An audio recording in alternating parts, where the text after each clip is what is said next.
Il y a un lieu en Amérique où l'on pourrait commettre un meurtre sans être puni, et ce n'est pas secret. Imaginez-vous en randonnée sur le Beckler River Trail à Yellowstone. Vous êtes au cœur de la forêt, à 16 km de la route la plus proche. Vous traversez un petit ruisseau non marqué, et sans le savoir, vous venez de quitter le Wyoming pour entrer dans l'Idaho. Les arbres se ressemblent, l'air est tout aussi raréfié, mais légalement, tout vient de changer. Et cet endroit est connu sous le nom de zone de la mort. Ici, la plupart des gens s'inquiètent des ours, pas de la Constitution. Mais c'est justement ça dont ils devraient se méfier. Parce que dans cette parcelle précise de forêt, la loi ne faillit pas parce qu'elle est faible, elle faillit parce qu'elle suit parfaitement ses propres règles. Et c'est là que ça devient dangereux. Yellowstone est une machine extrêmement encadrée, générant des centaines de millions en dépenses touristiques chaque année. Mais dans ce coin du parc, le système se heurte à quelque chose qu'il ne peut pas résoudre. Vous n'êtes plus soumis à la loi de l'État. Vous êtes dans une enclave fédérale, ce qui signifie que le FBI et le département de la justice sont responsables. Le même document qui leur donne ce pouvoir est précisément la raison pour laquelle ils pourraient ne pas être en mesure de l'utiliser. Et c'est exactement là que le problème commence. La Constitution est une liste de procédures. Lorsque ces procédures ne peuvent pas être suivies, la justice s'arrête net. Et ici, l'une de ces procédures devient impossible. Pourquoi la loi échoue-t-elle ici ? Normalement, les districts suivent les frontières des États. L'Oregon reste en Oregon. La Floride reste en Floride.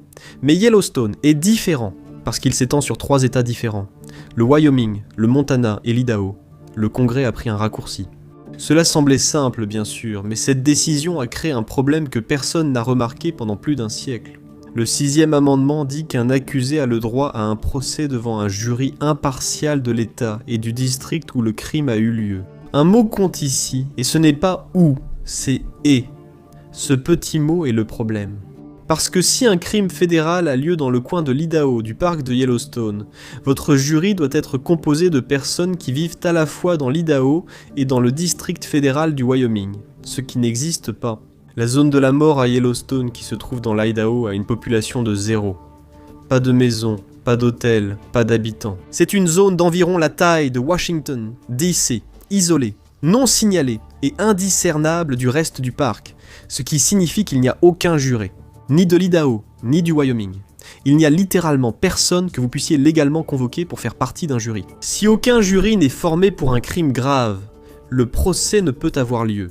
C'est une faille parfaitement légale, cachée au sein de l'un des parcs nationaux les plus célèbres d'Amérique. Ce piège ne se referme que pour les infractions les plus graves.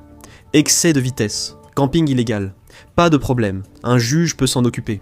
Mais pour toute infraction passible de plus de 6 mois de prison, la Constitution garantit un procès devant un jury. Donc ici, ils ne peuvent légalement pas aller plus loin. La loi elle-même est la seule chose qui sépare le crime de la punition. Un braconnier avec une carabine de gros calibre, ou quelqu'un qui fuit un autre état. Chaque plan, chaque étape est exécutée en sachant que la loi ne peut pas suivre. Dans ce vide, les règles ordinaires de la justice disparaissent, remplacées par la logique étrange de l'impossibilité procédurale. Ce n'est pas un bug du système, c'est un point final. Pendant plus de 100 ans, ce problème était passé inaperçu. Puis un professeur de droit nommé Brian Kult l'a découvert. En 2004, il étudiait simplement le 6e amendement et la façon dont les districts fédéraux étaient tracés sur une carte. Mais ensuite, il a remarqué quelque chose d'impossible. Les lignes s'étendaient jusqu'au Montana et à l'Idaho. Former un jury là-bas était une impossibilité constitutionnelle. Il n'était pas enthousiaste, il était horrifié. C'était un endroit où la Constitution exigeait quelque chose qui ne pouvait physiquement pas se produire. Peu d'autres pays permettent qu'une telle faille juridique subsiste à l'intérieur d'un parc national. Au Canada, par exemple, les parcs nationaux relèvent de la compétence provinciale ou fédérale, mais les districts judiciaires sont toujours délimités de manière à garantir qu'un jury puisse être constitué. Les gouvernements prévoient des plans de secours, même dans les régions isolées. Les États-Unis se distinguent, parce que la Constitution est absolue, mais des droits absolus entrent en collision avec la géographie physique, créant ainsi une faille unique dans le monde développé. En 2005, Colt a publié un article intitulé « The Perfect Crime », pas pour l'encourager bien sûr, mais pour obliger quelqu'un à y remédier. Il a envoyé des copies au ministère de la Justice, au procureur fédéral du Wyoming et à des membres du Congrès. Il s'attendait à une réponse rapide. À la place, il n'a eu que le silence. Le ministère de la Justice a adopté une position officieuse qui ignorait essentiellement le problème. La faille n'existait pas tant qu'un tribunal ne disait pas qu'elle existait. Il pensait pouvoir déplacer le procès ou contourner le problème, mais Colt savait que le 6e amendement ne fonctionne pas ainsi. On ne peut pas simplement déplacer un procès parce que la Constitution est gênante. C'est précisément ce que la Déclaration des droits visait à empêcher. Colt craignait que son article serve de guide pour commettre des crimes, y ayant détaillé les coordonnées précises et les arguments juridiques pour être acquitté d'une accusation de meurtre. Yellowstone est passé d'un lieu de merveille naturelle à un lieu de mystère juridique. L'article de Colt est devenu un phénomène viral, faisant l'objet de romans et d'émissions télévisées. Mais malgré la célébrité de la zone de la mort, le statut juridique réel de cette terre reste inchangé. Il existe un exemple concret de cela. En 2005, un homme, nommé Mike Belderan, a été surpris en train de braconner dans la partie du Montana du parc de Yellowstone. Ce n'était pas un meurtrier, juste un chasseur qui a abattu un grand wapiti mâle là où il n'aurait pas dû. Lorsque l'affaire est arrivée devant le tribunal, ses avocats ont évoqué la faille de Brian Colt. Ils ont dit qu'il fallait un jury du Montana, pas du Wyoming. Le juge a rejeté cette demande, et le gouvernement a accepté un accord de plaider coupable. Belderan a été condamné à 4 ans de prison, avec amendes et dédommagements. Il a accepté de ne pas contester la question de la zone de la mort devant une juridiction supérieure. C'est ainsi que le système traite les défauts connus. On contient le problème discrètement, on gère les symptômes, et on laisse la faille subsister. Le trou de 50 miles carrés reste en grande partie non testé. Une bombe à retardement constitutionnel prête à exploser en pleine nature sauvage. Le gouvernement a eu de la chance avec Belderan. Mais la zone de la mort ne nécessite pas un prévenu coopératif. Il suffit simplement que quelqu'un connaisse la loi mieux que le procureur, et qu'il ait les coordonnées d'une parcelle de 50 miles carrés dans l'Idaho que Brian Colt a identifiée pour que n'importe qui puisse la trouver. Les coordonnées sont publiques. L'argument juridique est publié. N'importe qui prêt à faire les recherches pouvait entrer dans cette forêt en sachant exactement ce que la loi pouvait ou ne pouvait pas lui faire. Et pendant des années, cela est resté théorique. Et puis, les choses ont commencé à devenir sérieuses. Disons, hypothétiquement, que quelqu'un étudie l'article de Colt pendant une semaine. Il imprime les coordonnées. Ils rejoignent le début du sentier Beckler, parcourent 16 km et commettent un crime planifié depuis des mois, sachant que les enquêteurs ne préviendront pas d'abord un shérif. Ce sera à un professeur de droit constitutionnel. Et ce professeur leur dira la même chose que Colt a dit au ministère de la Justice en 2005, il n'y a pas de jury à convoquer. En 2021, la disparition de Gabby Petito a attiré l'attention du monde entier. Son corps a ensuite été retrouvé près de la région de Yellowstone. Soudain, les gens se sont demandé « Et si cela s'était produit quelques kilomètres plus à l'ouest ? Et si cela s'était produit dans la zone de la mort ?» La proximité d'une tragédie aussi médiatisée avec la zone de la mort a ôté à tout cela son caractère purement académique. Cela a fait prendre conscience aux gens que le 6e amendement est censé protéger l'intégrité du système. Mais lorsqu'il est compromis par une erreur de cartographie, il fait défaut aux victimes qui en ont le plus besoin. L'affaire Vallow Daybell a offert un lien encore plus direct avec Yellowstone. Tilly Ryan et J.J. Vallow, les 2 enfants de Lori Vallow, ont été vus vivants pour la dernière fois les 8 et 22 septembre 2019 à l'intérieur du parc. Si les enfants avaient subi des violences dans la zone, l'accusation se serait retrouvée directement dans un cauchemar constitutionnel.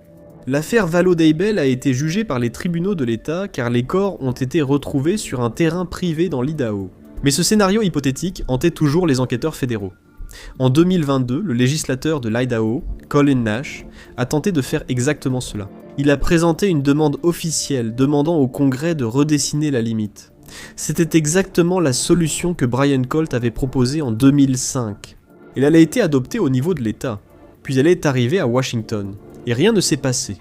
C'est un problème de découpage, et la solution est simple.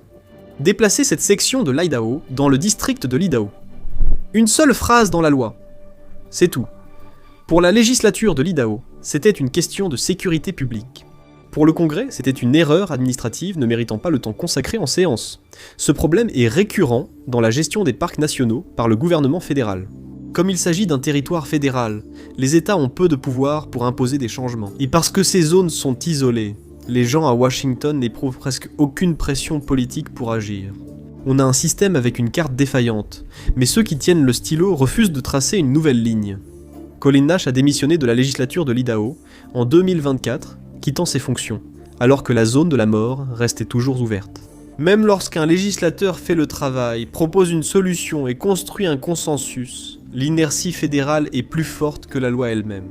20 ans, un seul article, aucune action.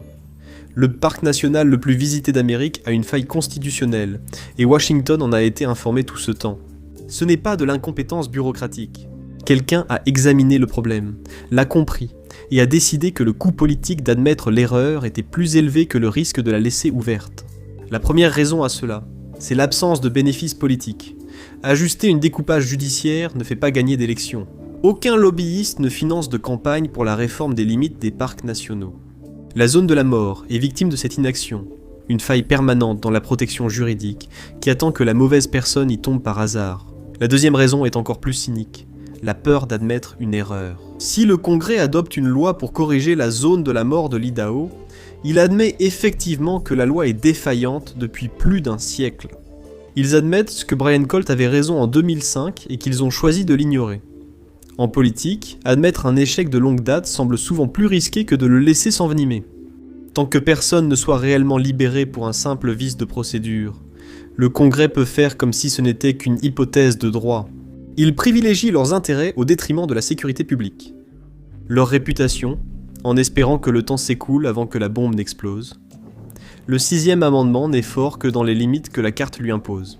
Si les législateurs ignorent une faille dans le parc emblématique du pays, quelles autres failles existent dans le système ? Le même crime commis à un peu plus d'1,5 km d'écart entraîne des conséquences juridiques complètement différentes. La Constitution l'ignore, mais la carte, elle, le sait. À Yellowstone, la loi est conditionnelle. Brian Colt a dit dans une formule restée célèbre que la seule chose qui réglera ce problème, c'est une chemise ensanglantée. Il faudra probablement que quelqu'un commette un crime violent, se tienne devant un juge, et voie l'affaire être rejetée parce qu'il est impossible de former un jury. Ce n'est qu'à ce moment-là, lorsque les gros titres crieront qu'un meurtrier est en liberté, que le Congrès ressentira la pression nécessaire pour adopter une loi qui tient en une seule phrase. Jusqu'à ce qu'un tel échec public humiliant se produise, le système préfère détourner le regard et faire comme si le danger n'existait pas. Ils attendent qu'une tragédie leur fournisse la couverture politique dont ils ont besoin pour faire leur travail, traitant une erreur vieille de 132 ans, comme s'il ne s'agissait que d'un léger désagrément. Le 6e amendement reste paralysé dans ce petit coin de l'Idaho.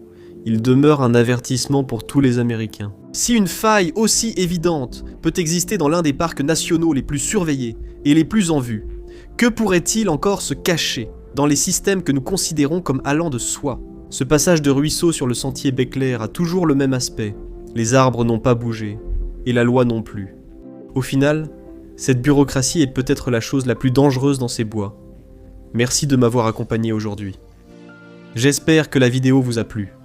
Pour voir plus de contenu similaire, abonnez-vous et activez les notifications.